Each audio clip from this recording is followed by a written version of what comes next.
শুভ সকাল বন্ধুরা। আশা করছি আপনারা প্রত্যেকেই ভীষণ ভালো আছেন। আমি আপনাদের বন্ধু মৌসুমি টক ঝাল মিষ্টি ইউটিউব চ্যানেলের নতুন একটা রেসিপি ভিডিওতে আপনাদের সকলকে জানাই আন্তরিকভাবে স্বাগত। আমি আজ আপনাদের সঙ্গে শেয়ার করব আম পোড়া রুই মাছের ঝোলের রেসিপি। এটা কিন্তু গরমের জন্য খুবই সুস্বাদু এবং স্বাস্থ্যকরও বটে। আমি রান্নাটার জন্য এখানে 6 পিস মাছ নিয়ে নিয়েছি। রেগুলার যে পিসগুলো কাটানো হয় ঠিক সেই রকম আকারের মাছই কিন্তু আমি ব্যবহার করছি।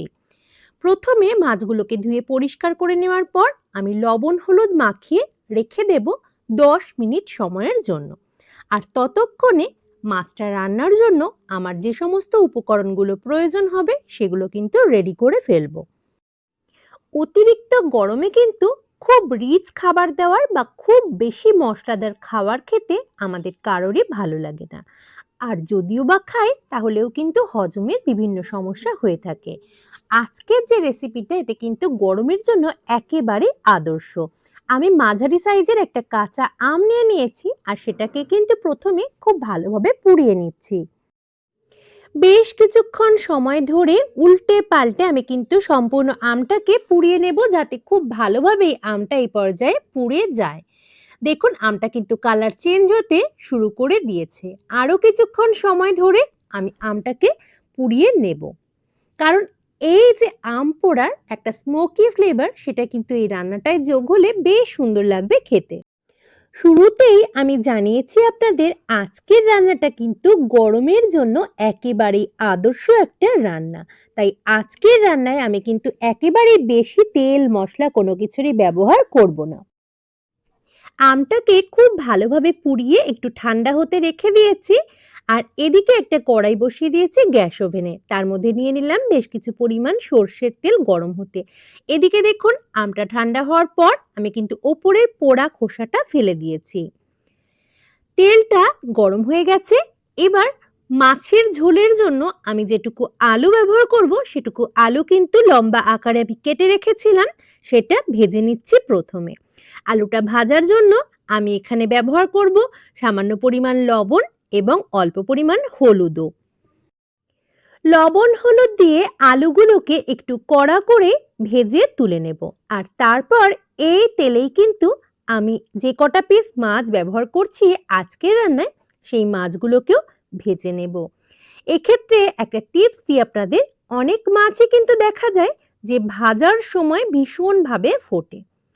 আমরা যেমন তার জন্য কাঁচা মাছের গায়ে একটু তেল লাগিয়ে নিতে পারি, গরম তেল, তেমনই কিন্তু রান্নায় যদি আমরা আলু ব্যবহার করি কিংবা অন্য কোনো সবজি, সেটা যদি আগে ভেজে তুলে নিয়ে তারপর মাছগুলোকে ভাজা হয় তাহলেও কিন্তু মাছটা অনেক কম ফোটে। প্রথম ব্যাচের মাছগুলোকে ভাজা হয়ে গেছে, এবার আমি তুলে নেব। আজ আমি মাছগুলো কিন্তু বেশ কড়া করে ভেজে নিয়েছি। আরও যে পিস মাছ আমার ভাজা বাকি আছে সেগুলোকে ভাজবো। আর এর মধ্যে যে আমটা আমি পুড়িয়ে রেখেছিলাম সেই আমটাকে কিন্তু আমি ঘষে নিয়েছি রান্নায় ব্যবহার করবার জন্য। দেখুন মাছগুলো ভেজে তুলে নেওয়ার পর খুব সামান্য তেলই কিন্তু অবশিষ্ট রয়েছে। আমি এতটুকু তেল যুক্ত করলাম না, এর মধ্যেই রান্নাটা করব। ফোড়ন হিসেবে দিয়ে দিয়েছি গোটা জিরে এবং একটা চিড়ে নেওয়া শুকনো লঙ্কা। একটা মাঝারি সাইজের পেঁয়াজ, এটাও আমি বেটে নিয়েছিলাম, সেই পেঁয়াজটুকু আমি দিয়ে দিলাম রান্নার জন্য। পেঁয়াজটাকে যুক্ত করার পর মিনিট খানেক সময়ের জন্য ভালোভাবে নাড়িয়ে চাড়িয়ে কষিয়ে নিয়েছি। আর এবার রান্নায় আমি যুক্ত করে দেব ধনে গুঁড়ো এবং জিরে গুঁড়ো।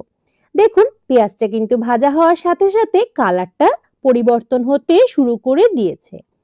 আমি যুক্ত করব হাফ চামচ পরিমাণ ধনে গুঁড়ো এবং 1 চামচ পরিমাণ জিরে গুঁড়ো। খুব ভালোভাবে মিশিয়ে নেব। আর যেহেতু মশলাটা পুড়ে যাওয়ার একটা সম্ভাবনা দেখা যায়, যেহেতু আমি খুবই কম তেল ব্যবহার করেছি, আমি কিন্তু একটা পাত্রে বেশ কিছু পরিমাণ জল গরম করতে বসিয়ে দিয়েছি, যেটা আমি রান্নায় ব্যবহার করব। তার থেকে কিছু পরিমাণ জল আমি ব্যবহার করছি মশলাটা যাতে এই জলে সুন্দরভাবে সেদ্ধ হয়ে যায়। কম তেলে রান্না করার ক্ষেত্রে কিন্তু এই কাজটা করা যেতে পারে যাতে মশলা পোড়ারও সম্ভাবনা থাকে না আর সাথে মশলাটা সুন্দরভাবে কুকও হয়ে যায়। এভাবে অল্প অল্প পরিমাণে জল যোগ করে কিন্তু মশলাটাকে কষিয়ে নেওয়া যায়। আমি এবার যুক্ত করে দিলাম পরিমাণ মতো লবণ, হলুদ এবং চিড়ে নেওয়া 2টো কাঁচা লঙ্কা। আমি কিন্তু আজকের রান্নাটা যেহেতু গরমের কথা মাথায় রেখেই আপনাদের সঙ্গে শেয়ার করছি, আমি কিন্তু রান্নায় কাশ্মীরি লঙ্কার গুঁড়ো বা লাল লঙ্কার গুঁড়ো ব্যবহার করছি না। আমরা ঝালের পরিমাণটা কম খাই বলে কিন্তু মাত্র 2টো লঙ্কা ব্যবহার করেছি। আপনারা চাইলে এই পরিমাণটা বাড়িয়ে নিতে পারেন।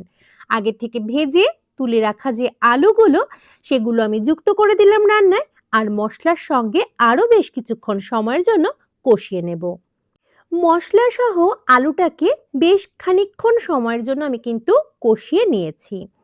আগে থেকেই পোড়ানো আমটাকে আমি কুড়িয়ে রেখেছিলাম, সেই সম্পূর্ণ আমটা আমি যোগ করে দিলাম এই রান্নায়। এই রান্নাটা হয়ে যাওয়ার পর এই যে আম পোড়ার একটা স্মোকি ফ্লেভার সাথে একটু টক ভাব, এটা কিন্তু খেতে অসম্ভব সুন্দর হয়। কষিয়ে নেওয়ার পর দিয়ে দিলাম উষ্ণ করা জল। আমি কিন্তু প্রতিটা রান্নার ক্ষেত্রে গরম জল বা উষ্ণ জলটাই ব্যবহার করি, ঠান্ডা জলটা ব্যবহার করি না। অল্প সময়ের মধ্যে ঝোলটা ফুটতে শুরু করে দিয়েছে। আলুটা সেদ্ধ হওয়া অবধি অপেক্ষা করব। বেশ খানিকক্ষণ সময়ের জন্য আমি কিন্তু আলুটাকে সেদ্ধ হতে দিয়েছি। এবার আমি ভেজে নেওয়া মাছগুলো রান্নায় যুক্ত করে দিচ্ছি। কিছুক্ষণ সময়ের জন্য মাছগুলো দেওয়ার পরও জাল করে নেব খুব ভালোভাবে, যাতে মাছের মধ্যেও এই ফ্লেভারগুলো চলে যায়। অতিরিক্ত গরমে যখন কিছুই ভালো লাগে না খেতে, তখন কিন্তু আজকের এই রেসিপিটা অবশ্যই একবার ট্রাই করা যেতেই পারে।